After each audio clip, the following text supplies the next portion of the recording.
Before you buy your next car, I want you to answer just these 10 simple questions. Because if you can't confidently answer every single one of them, there's a very good chance you're making a bad buy in the car department. Buying a car is one of the biggest financial decisions most of us will ever make.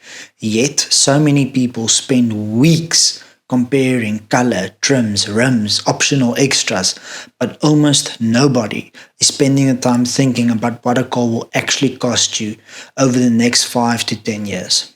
Over the last few months, me and my wife have been going through this exact process ourselves. We've compared dozens of cars, built spreadsheets, calculate the insurance, fuel costs, and resale values, and I honestly can say it's completely changed the way we think about buying a vehicle. So before you sign any paperwork or transfer any money, I want you to ask yourself these 10 questions. They might just save you thousands of rands and help you avoid buying the wrong car. This might sound like an obvious question, but I think it's one that people answer the least honestly. Ask yourself what you actually need this car to do. Are you commuting to work every day? Do you have a growing family? Do you regularly travel long distances? Do you need to tow a trailer or caravan? Or do you simply like the look of this particular vehicle? It's very easy to convince yourself that you need a large SUV or powerful double cab, when in reality, a reliable hatchback would do everything you need while costing significantly less to own. So, try to separate your needs from your wants. There's nothing wrong with wanting a nice car, but you should always know which decisions are emotional and which ones are practical. Question number 2. Can you actually afford it? Notice I didn't ask whether the bank will approve your finance, because banks approve people for cars every day that probably stretch their budgets too far. Instead, ask yourself whether you'll still be comfortably able to afford this car when the fuel prices increase, when the insurance goes up, and the interest rates rise again. Can you still enjoy your life while owning it? Can you still invest every single month? And can you still go on holiday? A car should support your lifestyle, not become your lifestyle. Question 3. Are you focusing on the monthly payment or the total cost? This is probably the biggest mistake people can make. Someone walks into a dealership and asks you one question: what's the monthly repayment? But that's only one part of the equation. The real cost of owning a car includes fuel, insurance, servicing, tires, maintenance, license renewals, depreciation, and unexpected repairs. A car with a lower monthly repayment can actually cost you far more over 5 years than a car with a slightly higher repayment. Always calculate the total cost of ownership, not just the finance. Now, before we go into the next question, just take a moment and drop your thoughts down in the comment section below with what advice really saved you a lot of money and what mistake did you make that cost you a lot of money. And if you aren't subscribed yet, please take a moment to just hit that subscribe button. Share this video with a family member that's in the process of buying a car, because you might be helping them much more than you thought. Now let's get back into this video.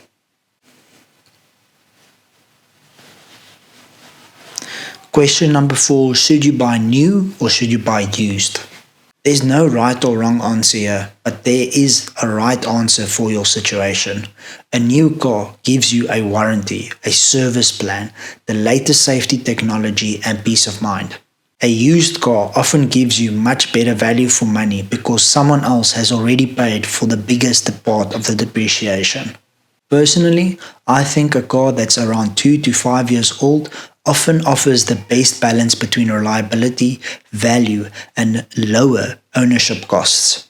But it depends entirely on your budget and how long you plan to keep a vehicle. Question number 5. How long do you actually plan on keeping it? This is one of those questions that completely changes the type of car you should buy.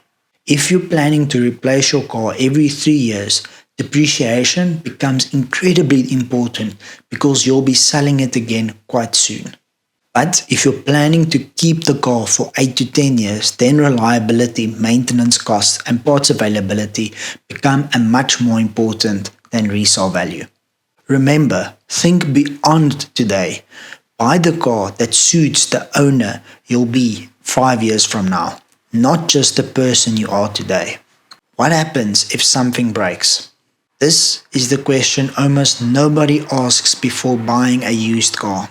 In reality, every vehicle will eventually need maintenance because every vehicle out there has components that wear out. The question isn't whether something will break. The question is whether you'll be financially prepared when it does.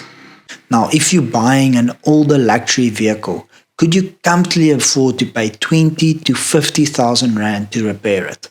If you're buying a high mileage vehicle, do you have the money to set aside for suspension, tires, and major services? Because I always recommend having an emergency repair fund before buying a used car. Even if it's just like 15 to 20,000 rand sitting in a savings account, it gives you peace of mind and prevents you from relying on debt when something unexpected happens. Question 7. What does the aftermarket support look like? This is something people often overlook. Can you easily buy parts for this car? Are independent workshops able to service this specific vehicle? And is there a dealership close by to where you live? Are replacement parts very much available? Some cars are fantastic until you need a simple replacement part, and then suddenly you're sitting weeks waiting for stock to arrive. Before buying any car, spend a few minutes researching parts prices, services costs, and workshop availability, because it will save you a lot of frustration later. Lekker. Question number 8. What do actual owners say? Forget about the advertisements for a moment. Forget about the brochures. Go speak to people who actually own this specific car. Join Facebook groups. Read online forums. Watch long-term ownership reviews instead of launch reviews. People who have lived with this vehicle for 3 to 4 years will tell you the things that no one in the dealership will ever tell you. They'll tell you about the little issues, the running costs, and the reliability, and whether they've actually buy this exact car again. That information is incredibly valuable. Question 9. Have you driven enough alternatives? This is something my wife and I learned recently.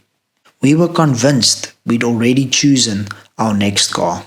Then we drove another option and completely changed our minds. Because on paper, sometimes one car looks like the obvious winner. But once you got behind the wheel, the driving experience tells you a completely different story. Because the biggest mistake you can make is buying the first car you test drive. Drive the competitors as well. You might discover that you might discover that your favorite car isn't actually the favorite one you decided on paper. And lastly, and most importantly, question 10. Have you had it inspected independently? This will probably be some of the best money you'll spend during this entire buying process. Because before you buy any used car, pay for a comprehensive independent pre-purchase inspection. Yes, it might cost you between 1,000 to 3,000 rand, but on a 150,000 rand to 200,000 rand purchase price car, that's incredibly cheap insurance. A professional inspection could uncover accident damage, mechanical issues, or expensive repairs that aren't visible during a normal test drive. Never ever rely only on the dealership inspection. Always have someone inspect the car who's working for you, not the seller. If you can honestly answer all 10 of these questions before buying your next car, you've already ahead of most of the buyers out there. Because buying a car isn't about finding the fastest one, the newest one, or even the cheapest one. It's about finding that car that fits your budget, your lifestyle, and your long-term financial goals. Over the last few months, this process has completely changed the way I think about cars. And I've realized that the cheapest car isn't always the smartest purchase. And the most expensive car definitely isn't always the best. The smartest car is the one that allows you to enjoy your life, build wealth, and still put a smile on your face every time you drive it. So before you buy your next car, take a step back and answer these 10 questions honestly. You might end up buying a completely different car than you originally planned, and you might save yourself tens of thousands of rands in the process. Now, I'm curious to hear from you. What's the biggest mistake you've made when buying a car, or what's the best advice you've ever received before making a purchase? Let me know in the comments down below. Your experience might help someone else to avoid that same mistake.